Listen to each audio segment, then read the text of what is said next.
নমস্কার প্রিয় দর্শক বন্ধুরা, আমি আপনাদের অ্যাডভাইজার ফ্রেন্ড অঙ্কন। সর্বপ্রথম অ্যাস্ট্রো অ্যাডভাইজার চ্যানেলে আপনাদেরকে জানাই স্বাগতম। আজকে আমরা অবশ্যই আলোচনা করব কুম্ভ রাশিতে কলিযুগের রাজা রাহুর গোচর ফল সম্পর্কে। আমি জানি আমার ভিডিওটা আনতে কিছুটা দেরি হচ্ছে, তা সত্ত্বেও আমি বলবো আপনারা খুব ভালো করে জানেন যে প্রত্যেকটা গোচর আমি কিন্তু খুব ডিটেলে খুব সহজ সরলভাবে আপনাদেরকে বুঝিয়ে দিই।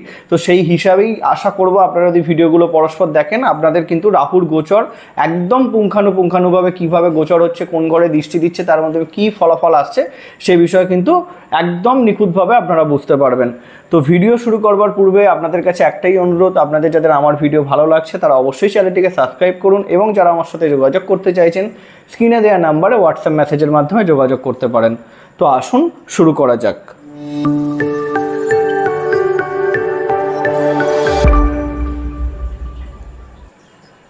তো প্রথমেই আমরা দেখতে পাচ্ছি আজকে আমাদের আলোচনা হবে রাহুকে নিয়ে, যাকে আমি প্রথমেই বলেছি কলিযুগের রাজা। অলরেডি আমরা কিন্তু বৃহস্পতির গোচর নিয়ে আলোচনা করেছি। এখন বিষয় হয়ে যাচ্ছে বৃহস্পতির গোচরের থেকেও কিন্তু বেশি গুরুত্বপূর্ণ গোচর রাহুর গোচর। কেন, এই কারণেই হয়তো কলিযুগের রাজা হিসাবে রাহুকে আখ্যায়িত করা আছে।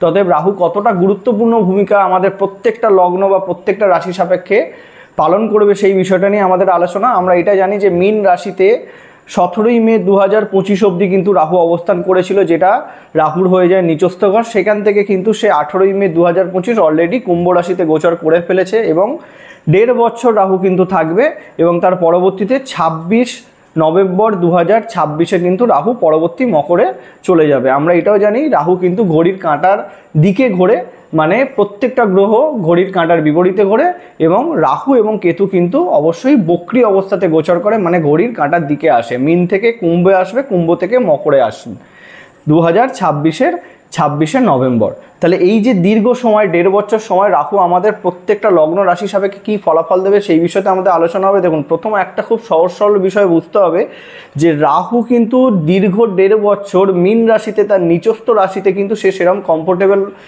অনুযায়ী ফলাফল আপনাদেরকে দিতে পারছিল না, তার কারণ সে নিচস্থ ছিল। কুম্ভ রাশিকে কিন্তু রাহুর নিজস্ব রাশি হিসাবে দেখে। কেন? তার কারণ হচ্ছে রাহু শনির ছায়াগ্রহ এবং শনির ন্যায় সে ফলাফল দেয়। অতএব আমরা একটুখানি ধরে নিতে পারি যে রাহুর থেকে ভালো হোক বা খারাপ হোক, যেই ফলাফলটাই আমরা লগ্ন বা যে কোনো রাশি হিসাবে দেখি না কেন, সেখানে কিন্তু খুব জোরালো রকমভাবে বা খুব প্রভাবশালী আমরা ফলাফল কিন্তু পেতে চলেছি। অতএব এই বিষয়টাকে যদি আমরা প্রাধান্য দিই, দীর্ঘ 1.5 বছর রাহুর থেকে আমরা কিন্তু রাহু পূর্ণ অ্যাক্টিভেট হচ্ছে এবং তার থেকে আমরা কিন্তু পূর্ণ পজিটিভ অথবা নেগেটিভ ফলাফল লগ্ন বিশেষে পাবো।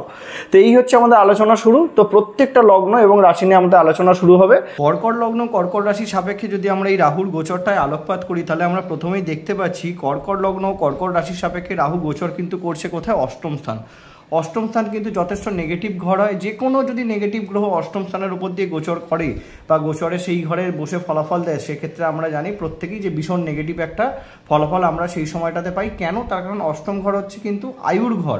অ্যাকচুয়াল আয়ু মানে কিন্তু মৃত্যু। মৃত্যু মানে মৃত্যু মরে যাওয়া নয়, মৃত্যু মানে কিন্তু মৃত্যুতুল্য কষ্ট ভোগ করাকেও কিন্তু আমাদের জন্মছকে মৃত্যুর তুলনায় কম কিছু মনে করা হয় না। তো সেই হিসাবে অষ্টম ঘরে নেগেটিভ ঘরের গোচর কিন্তু অনেকটা প্রবলেম আমাদেরকে দিয়ে দেয়। এখন অষ্টম ঘর থেকে কি শুধু মৃত্যুই দেখা হয়? এইটা কিন্তু কখনোই নয়। অষ্টম ঘর আমাদের পরিবর্তনের ঘর। আমাদের জীবনের যা কিছু শুভ অশুভ পরিবর্তন সব কিছু কিন্তু অষ্টম ঘর থেকে হয়। যা কিছু গোপন সব কিছু অষ্টম ঘর থেকে। পৈতৃক সম্পত্তি সেটাও কিন্তু অনেকাংশ অষ্টম ঘর থেকে। যেটা ফাটকা ইনকাম সেটাও কিন্তু অষ্টম ঘর থেকে। শ্বশুর বাড়ি সেটাও কিন্তু অষ্টম ঘর থেকে দেখা হয়। তো এবং আপনার যে গুপ্ত শক্তি সেটাও কিন্তু অষ্টম ঘর থেকে দেখা হয়। তাহলে সেই হিসাবে অষ্টম ঘরকে সর্বদাই নেগেটিভ ধরলে হবে না, তার অনেক পজিটিভ দিকও আছে, সেটা নিয়েও আমরা আজকে আলোচনাটায় বুঝে নেবো। এখন বিষয় হচ্ছে আমরা যেটা আলোচনা করছি কর্কট লগ্ন বা রাশি যাই হোক না কেন আপনারা জানেন অষ্টমে যেহেতু রাহু গোচর করছে, একটা বিষয় তো পরিষ্কার যে কর্কট লগ্ন কর্কট রাশির মানুষদের জন্য সত্যি সময়টা খুবই খারাপ যাচ্ছে। কেন? লাস্ট 2.5 বছর আপনাদের ঢাইয়া চলেছে। শনি অষ্টমে ছিল, সে সরে গেছে, কিন্তু তার জায়গাতে চলে এসেছে রাহু, যে কিনা শনিরই ছায়াগ্রহ হয়। এখন অষ্টমে শনির গোচর আপনারা যখন সহ্য করে নিয়েছেন, অতএব এইটুখানি তো কনফার্ম যে আপনারা আগে থেকে রেডি। শনিদেব আপনাদেরকে সর্বোচ্চ জায়গা তৈরি করে দিয়ে গেছে ডাইয়াতে। আপনাদেরকে যারা কাটিয়েছেন প্রত্যেকের ক্ষেত্রেই বলছি তারা প্রস্তুত রাহুকে অষ্টমে নিয়ে গোচর করতে। কিন্তু এখন বিষয় হচ্ছে শনি অষ্টমে থেকে যে অষ্টমের ফলাফলে দিয়েছে সেটা তো নয়। শনির আলাদা আলাদা ভিন্ন ভিন্ন দৃষ্টি ছিল, সেই ঘরগুলোকে প্রভাব ফেলেছে, কিন্তু রাহুর আলাদা আলাদা দৃষ্টি থাকবে, সে আলাদা ঘরগুলোকে প্রভাব দেবে। তো এইটা বলতে পারি যে অষ্টমে শনি ছিল যখন রাহু এসেছে আপনারা সহ্য করে নেবেন, কিন্তু এবার দৃষ্টিটা আমাদেরকে কাউন্ট করতে হবে। এখন একটা বিষয় যদি সহজ সরলভাবে আমরা দেখি, অষ্টমে রাহুর গোচর হচ্ছে মানে আপনাদের জীবনে পরিবর্তন তো আসবেই। এবার সেটা পজিটিভ না নেগেটিভ সেটা ডিপেন্ড করবে আপনাদের জন্মছকে রাহুর অবস্থানের ওপর। তো রাহু যদি পজিটিভ অবস্থাতে থাকে, এবার পজিটিভ কি নেগেটিভ সেটা অবশ্যই কোনো জ্যোতিষ বন্ধুর সাথে আলোচনা করে নিতে হবে। এবার সিম্পল লজিকে আমরা যদি ধরে নিই, যদি রাহু আপনার জন্মছকে ধনুতে থাকে অথবা মিনে থাকে, তাহলে সে কিন্তু নিচস্থ, অতএব সে কিন্তু গোচর করুক বা যাই করুক না কেন, দশা আসুক বা অন্তর্দশা আসুক না কেন, আপনাদেরকে নেগেটিভ ফলাফল দিয়ে যাবে। যেই ঘরে আসবে সেই ঘর রিলেটেড নেগেটিভ ফলাফল দেবে। অতএব অষ্টম ঘর রিলেটেড নেগেটিভ ফলাফল যদি আমরা বিচার করি, তাহলে এখানে তো অবশ্যই আপনাদের জীবনে কিন্তু নেগেটিভ পরিবর্তন আসবে। এবার যদি রাহু আপনাদের জন্মছকে দেখা যায় উচ্চ স্থানে আছে, তৃতীয় স্থানে আছে, একাদশ স্থানে আছে, সেখানে কিন্তু রাহু অষ্টমে এসে যারা ধরে নিন এরকম কিছু কর্ম করছেন যেই কর্মের সব সাধারণ মানুষদের জন্য নয়, যেটা গুপ্ত কর্ম, আপনারা রিসার্চ করছেন, আপনারা ইনভেস্টিগেশন করছেন এবং আপনারা ইলেকট্রিক্যাল প্রজেক্টের সাথে যুক্ত আছেন, এই সকল কর্মের সাথে যারা যুক্ত থাকবেন তারা কিন্তু রাহুর এই সময়তে ভীষণ সাফল্য এনে দেবে। এরকম কাজ যেটা সাধারণ মানুষের জন্য নয়, খুব কঠিন, খুব চ্যালেঞ্জ, এরকম কর্মতেও কিন্তু রাহু সাফল্য এনে দেবে। হঠাৎ করে আপনাদের নতুন দায়িত্ব পড়তে পারে, সেটা কিন্তু বারংবার বলছি ডিপেন্ড করবে আপনাদের জন্মছকে রাহুর অবস্থানের ওপর। তাহলে সেই হিসাবে যদি আমরা দেখি অষ্টমে রাহুর থেকে নেগেটিভ না ভেবে রাহু কোন কোন ঘরে দৃষ্টির মাধ্যমে কী কী নেগেটিভ নিয়ে আসবে সেটা যদি প্রথমে আলোচনা করি। রাহু 3টি দৃষ্টি, রাহু প্রথমে আপনাদের যে দৃষ্টিটা দেবে সেটা কিন্তু দ্বাদশ স্থানে। তো দ্বাদশ স্থানে দৃষ্টি মানে দ্বাদশ ঘর ব্যয়ের ঘর, শয্যা সুখের ঘর। তাহলে সেই জায়গা থেকে যদি আমরা দেখি দ্বাদশে রাহু দৃষ্টি মানে আপনাদের ব্যয় বৃদ্ধি পাবে, এটা খুব পরিষ্কার করে বোঝা যাচ্ছে। এবং তার সাথে আপনাদের ঘুমের ডিস্টার্বেন্স মারাত্মকভাবে বৃদ্ধি পাবে, ঘুমোতে পারবেন না। এবং তৃতীয়ত হচ্ছে দেখা যাবে যে হসপিটাল খাতেও কিন্তু ব্যয়ের বৃদ্ধি পেতে পারে, এবং যারা বিদেশে কাজ করছেন, বাইরে আছেন, তাদের ক্ষেত্রেও কিন্তু কিছু ক্ষেত্রে রাহুর এই দৃষ্টি সমস্যা আনতে পারে। বাট যদি রাহু ভালো থাকে জন্মছকে, বিদেশে সেটেলও করে দিতে পারে। সবসময় নেগেটিভের দিকে না যাওয়াটাই ভালো। তবে একটা বিষয় কনফার্ম যে আপনাদের ঘুমের ডিস্টার্বেন্স কিন্তু মারাত্মকভাবে রাহু নিয়ে আসবে দৃষ্টির মাধ্যমে। তারপরে যে দৃষ্টিটা পড়বে সেটা কোথায় পড়বে? দ্বিতীয় স্থানে পড়বে। দ্বিতীয় স্থান কি? ধনস্থান। তো ধনস্থানে রাহু যখনই অষ্টম থেকে দৃষ্টি পড়বে, আপনাদের সমস্যাটা থাকবে প্রথম দিকটাতে রাহুর দৃষ্টির জন্য, এবং দ্বিতীয় কেতুও গোচর করবে।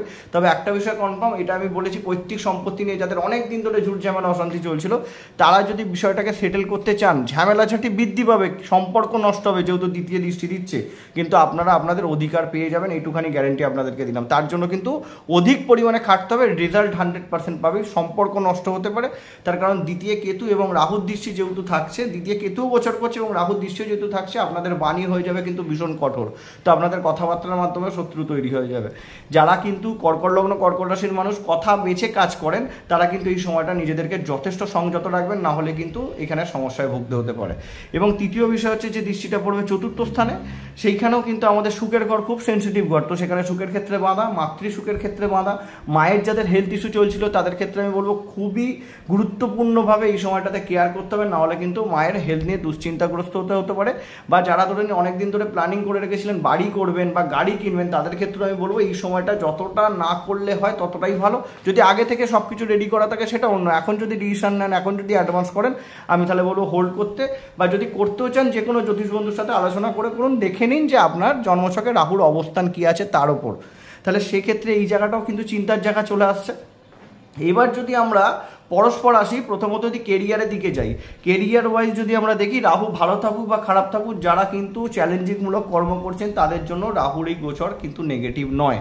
প্রথমেই বলেছি, যারা ডিজিটাল মার্কেটিংয়ের সাথে আছেন, অনলাইন যুক্ত হয়ে কাজ করছেন, রিসার্চের সাথে যুক্ত আছেন, এবং যারা ইলেকট্রিক্যাল ফিল্ডের সাথে যুক্ত আছেন, তবে ইলেকট্রিক্যাল ফিল্ডের ক্ষেত্রে একটু একটা বিষয় পরিষ্কার করে দিই, আপনাদের কিন্তু এই সময়টাতে চোখ কান নাক খোলা রেখে কর্ম করতে হবে, না হলেই কিন্তু কোনো না কোনো দুর্ঘটনা ঘটে যেতে পারে। অতএব সাবধানে কাজ করা দরকার। এবং তার সাথে সাথে যারা ধরুন ইনভেস্টিগেটিং করছেন বা খুব বড় সড়ো কোনো এরকম জায়গাতে আছে যেখানে আপনার মতামতের ওপর ডিপেন্ড করে অনেক মানুষের ঘর সংসার চলে, সেরকম যদি কোনো কর্মের সাথে যুক্ত থাকেন, তাহলেও এইখানে কিন্তু আপনারা সাফল্য পাবেন, কোনো অসুবিধা নেই। আকস্মিক সাফল্য এখানে কেরিয়ারের ক্ষেত্রে এনে দেবে। এবার যারা ধরুন স্টেবিলিটি চাইছিলেন কর্মের ক্ষেত্রে, সেক্ষেত্রে কিছুটা বাধা বিঘ্নতা আসবে, রাহু পরিবর্তন করাবে। এবং সবথেকে বড় ব্যাপার, যারা ধরে নিন কোনো না কোনো রকম দিক থেকে 2 নম্বরই কাজের সাথে যুক্ত ছিলেন, সেই সকল কাজ কিন্তু হাইলাইট হয়ে যেতে পারে, যেহেতু রাহু অষ্টমে। গোপনীয়তা মেনটেন করতে পারবেন না এই পার্টিকুলার সময়তে। যারা ইন্স্যুরেন্স কোম্পানির সাথে যুক্ত আছেন, তাদের ক্ষেত্রেও কিন্তু রাহুর অষ্টমে গোচর খুব ভালো ক্লায়েন্ট জোগাড় করতে আপনাদেরকে হেল্প করবে। তো এই সাথেও আপনারা কিন্তু এই সময় সাফল্য পেতে পারেন কেরিয়ার ওয়াইজ। দাম্পত্য সুখের ক্ষেত্রে যদি আমরা তার পরবর্তীতে দেখি, সেক্ষেত্রে কি আসছে, যেহেতু চতুর্থে রাহুর দৃষ্টি থাকছে, দ্বিতীয় রাহুর দৃষ্টি থাকছে, আপনার বাণী এবং আপনাদের সাংসারিক সুখের ক্ষেত্রে বিঘ্নতা ঘটবে, সেটা প্রথমেই বলেছি। অতএব শ্বশুরবাড়ির সাথে সম্পর্ক নষ্ট মানেই শ্বশুরবাড়ি একটু বেশি ইন্টারফেয়ার করবে আপনাদের সম্পর্কের ক্ষেত্রে, সেইখানে কিন্তু আপনার পার্টনারের সাথে আপনাদের ভুল বোঝাবুঝি বৃদ্ধি পেতে পারে। এটা কিন্তু একটা প্রবলেম হয়ে যাবে। অতএব খুব চিন্তা ভাবনা করে কথা বলতে হবে, না হলে সমস্যা তৈরি হয়ে যাবে। তার সাথে যদি সন্তান সুখের ক্ষেত্রে বলি, আমি এখানে নেগেটিভ কিছু বলবো না, কিন্তু যেই সকল বাচ্চাদের কর্কট লগ্ন কর্কট রাশি, তাদের কিন্তু প্রাথমিক বিদ্যার ক্ষেত্রে রাহুর এই দৃষ্টি অনেকটা বাধা দিয়ে দেবে। যদি আপনাদেরও দেখা যায় যে জন্মছকে আপনাদের সন্তান কারোর কর্কট লগ্ন কর্কট রাশি, তাদেরকে এই সময়টাতে কিন্তু রাহুর প্রতিকার অবশ্যই করান, না হলে তাদের প্রাথমিক বিদ্যার ক্ষেত্রে সমস্যার জায়গা তৈরি হবে। এই জায়গাতে ইয়ার লস অবধি হয়ে যেতে পারে, এরকম কিছু গোচর রাহু কিন্তু দেবে। তাহলে এবার বিদ্যার পরে যদি আমরা দেখি, ওভারঅল যদি রাহুর গোচরটাকে নিয়ে আলোচনা করি, রাহু কিন্তু অষ্টম স্থানে গিয়ে আপনাদের জীবনে পরিবর্তন নিয়ে আসছে। এবার পরিবর্তনটা ভালো না খারাপ সেটা সম্পূর্ণ ডিপেন্ড করবে কিন্তু আপনাদের ওপরে। তো অতএব আপনাদেরকে একটা বিষয় বুঝে নিতে হবে, ধৈর্য ধরে কর্ম করতে হবে। অলরেডি শনি সেই ধৈর্যটা আপনাদেরকে শিখিয়ে দিয়েছে, আশা করি আমাকে এখানে বলতে হবে না। তো তবুও আমি বলবো কিছুটা সাবধানতা অবলম্বন করে কাজ করুন। এবং যদি প্রতিকারে হিসাবে যাই, এই সময়টাতে কিন্তু অবশ্যই 100% রেগুলার ওম গণ পাতায় নমো 108 বার করে পাঠ করুন, আপনাদের জন্য মাস্ট।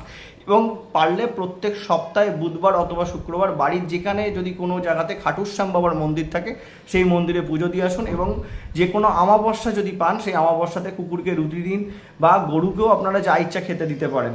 এই পার্টিকুলার রেমেডিগুলো ফলো করুন এবং পারলে রাহুর মন্ত্র পাঠ করুন। আর ইলেকট্রনিক জিনিস যদি আপনাদের বাড়িতে খারাপ অবস্থাতে থাকে, সেটা ইমিডিয়েটলি বের করুন বাড়ি থেকে, না হলে কিন্তু রাহুর নেগেটিভিটি আরও পরিমাণভাবে বৃদ্ধি পেতে পারে। এক কথায় বলা যেতে পারে যে রাহুর গোচর কর্কট লগ্ন কর্কট রাশির জন্য খুব একটা ভালো নয়, খুব রেয়ার অফ রেয়ারের ক্ষেত্রে দেখা যেতে পারে, তারা কিন্তু খুব ভালো ফলাফল পাচ্ছে।